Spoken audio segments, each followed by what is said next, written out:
Hey guys, how's it going? Welcome back to the channel. So today I'm going to be showing you my Rescue Ace deck profile that I played today at locals, winning, going 4-0, just a small locals. I thought I'd mess around with something, and yeah, it was good fun to play. I'm not playing any wanted stuff, witches, or the original Sinful Spalls. It's just pure Rescue Ace, a really budget version. I've kind of sold out at the moment while I'm waiting for the new set and waiting to prepare for nationals, so I kind of wanted to mess around with what I had in my sort of binders and stuff. So I put together a budget Rescue Ace deck, and to be fair, yeah, the deck played pretty well. It was it can be a little bit bricky, but I'll sort of explain that when I explain the deck profile. Disclaimer, there's some cards in the extra deck which might not be budget friendly, but I'll give some alternatives to what you could play instead. But yeah, just a 40 card deck. And then yeah, I personally think the reason why I picked this deck as well is because it's a decent deck against my locals, because a lot of Cashteer and Flu, which this deck does pair quite nicely into those matchups. But yeah, along with doing some content for a budget deck and a locals medical, I think it was good fun to play. But yeah, that's it, guys. I'm gonna sort of go through with the list, explain it. If you guys want to see more deck profiles or budget alternatives, let me know in the comments. I'm more than happy to do deck profiles as and when I play them. For different lists, etc., especially with the new cards coming out. I think it'd be good to get some more content on the channel as well. If you guys are new as well, feel free to subscribe, like, all that good stuff, and we'll get straight into it. Like I said, it's a 40 card deck, so we're kind of just maxing out on all the possible Rescue Ace cards we can play, which are playable. So 3 Hydrant, 3 Airlifter, which being the Durandal Reinforcement, which count for this as well, which these also count for Impulse, which we are playing in the deck. A little bit of glare there, but I'm sure you guys can make out which cards they are. 2 Turbulence, I don't think these ratios ever change. With the Preventer as well, I don't think these ever change. There is always discussion to play 3 of this, but I think 2 is fine. It's just a utility card. You can always recycle it, especially with Princess now in the deck, you can just bring it back. But yeah, that's pretty much it for that. And then Impulse, 3 of it, Fire Attacker and Fire Engine. So that's kind of it for the monsters for the Rescue Ace engine.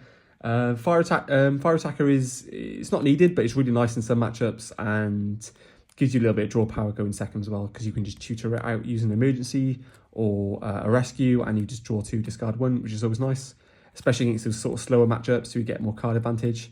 And then the Fire Engine could probably be cut, but I like it as an extra name for the deck, because emergencies sometimes you don't have enough names, which is quite funny.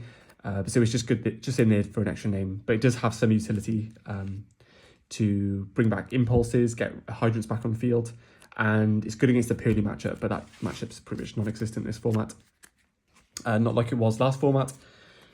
For the spells, engine spells, I don't think these will ever change. These are pretty much the same. And then the 2 traps. There's always a debate whether to play 3 alert in like a budget version, but I like to play 1, it's just fine. And beside it, outgoing second anyway.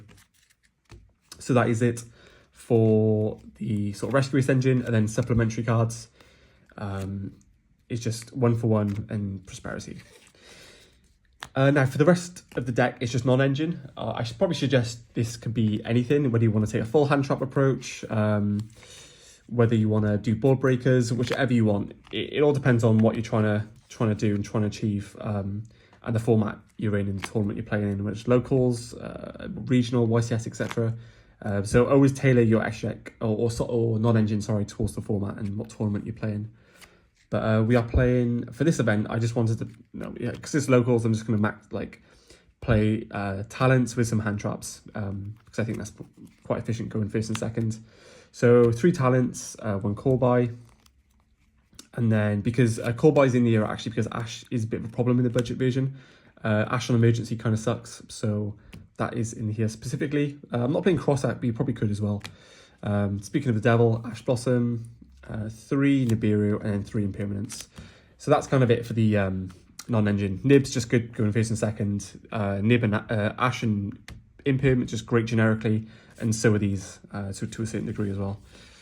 So that's it. 40 cards in the main. I'd probably say most of this is budget, and I'm just trying to go through it, scan. Yeah, most of the deck is literally, the main deck is pretty budget. So yeah, that's good to hear. There are options if you don't want to spend all this money on the bonfires, etc. And then for the extra deck, and like I said, disclaimer, Not everything in here is budget friendly, but I will give some sort of alternatives as we go through and kind of just explain from there. So Link Karibo still has like a silly little price tag on it, but probably due a reprint soon. Almirage is in here because of the combo where you just have access to Hydrant and nothing else. There's a line where you can do Heat Soul and draw another card in your opponent's turn. So that's why it's in here, but a lot of time it's banishing off Prosperity. Nightmare Phoenix, just good generic Link 2, IP, and then, yep, budget friendly, playing SP, only because I have access to it, so I'm going to play it. As an alternative, this could literally just be Nightmare Cerberus as another Link 2. It all depends, really. There's like so many options. You could play more Phoenix as well, so it's just, this could be any other Link 2. It does help having it because there are lines where you can play around impermanence, like completely mitigate it. But like I said, you know, if you want to play around impermanence, there are ways where you just add an emergency to your hand off an airlifter, because we play 3 copies of it as well. And then add an emergency and then use the turbulence effect and then have the emergency in hand chained to attribute it to dodge the emergency. So there's ways to play around impermanence still. This is like a built-in way to do that.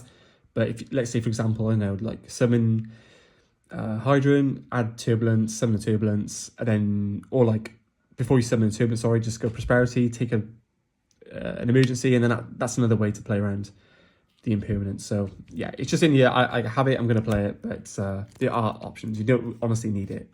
I'm serious that you literally do not need this card. Heater, just good for Link Climbing, Dark.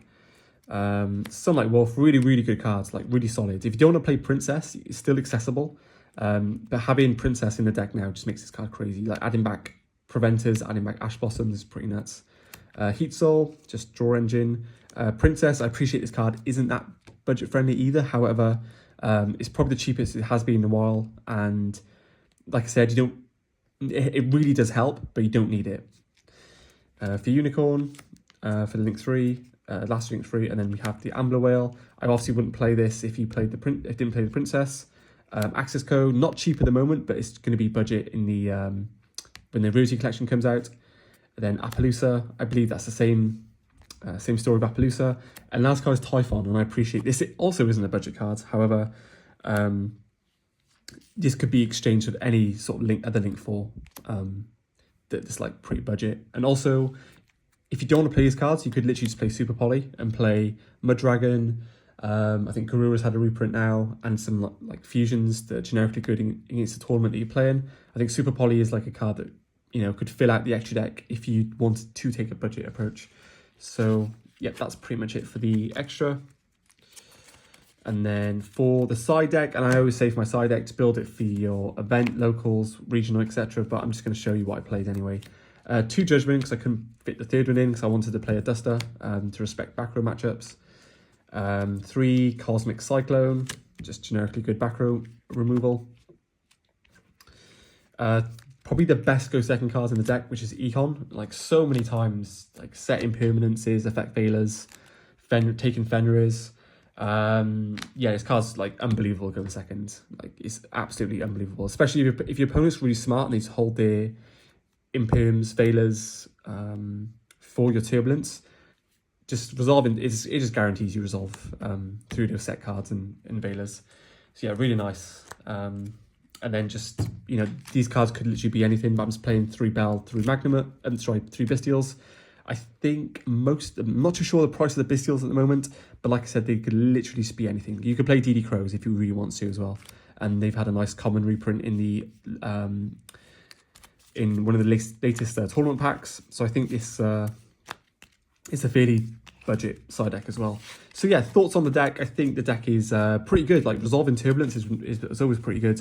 And I still think this deck does have a place in the meta game, especially with the ban list due as well. Who knows what could happen to the Snake Eye deck. So it's good to sort of make sure you understand the fundamentals of other fringe decks in case there is a ban list and it brings a few decks back into the meta game, especially with Nationals coming up.